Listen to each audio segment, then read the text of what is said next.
So there's a restaurant in Evanston that's serving up a lot more than food and coffee. Cur'ts Cafe is a place with a purpose. As you'll see in tonight's Chicago's very own segment, the owner is in the business of changing lives. Cur'ts Cafe is squeezed in between businesses on a crowded Central Street in Evanston.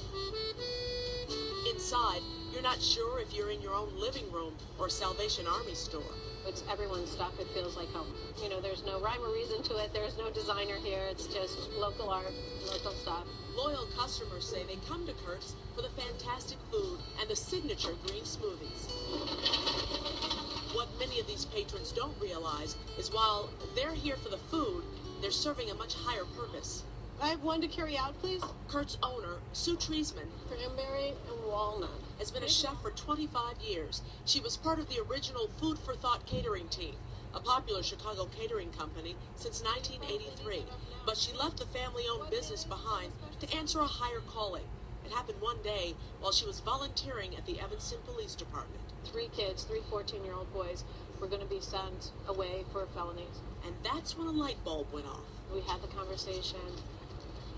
Why did you do this? And a lot of it was there was nothing else to do. And they said if we had jobs, if we knew we were going to get work, we wouldn't have done things like that. So 2 years ago, on a cold February day, Treisman started Cur'ts, which stands for Cultivating Unique Restaurant Training, a place where she's saving lives. It's a safe home for a lot of people, even as volunteers. This safe home is employing kids who might otherwise be in jail or on the street. She gives them lessons in food service and lessons on life. Just walk away.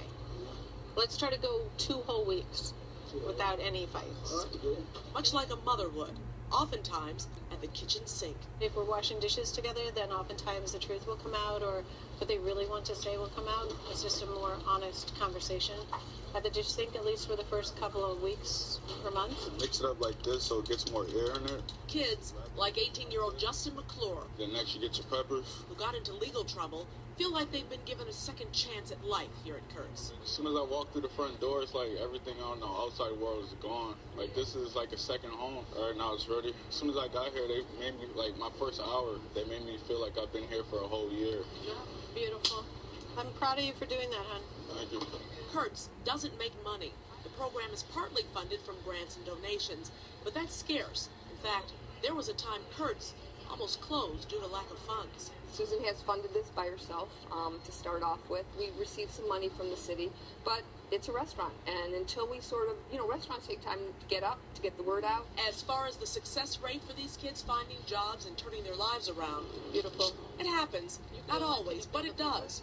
However, Treisman measures success differently than most. The first time that they make a green drink and it's really good like this one. The first time that one of the students brought me breakfast the other day because he knew I might be hungry. That doesn't mean anything to many people, but it means everything to us. Sue Treisman, she's one of Chicago's very own.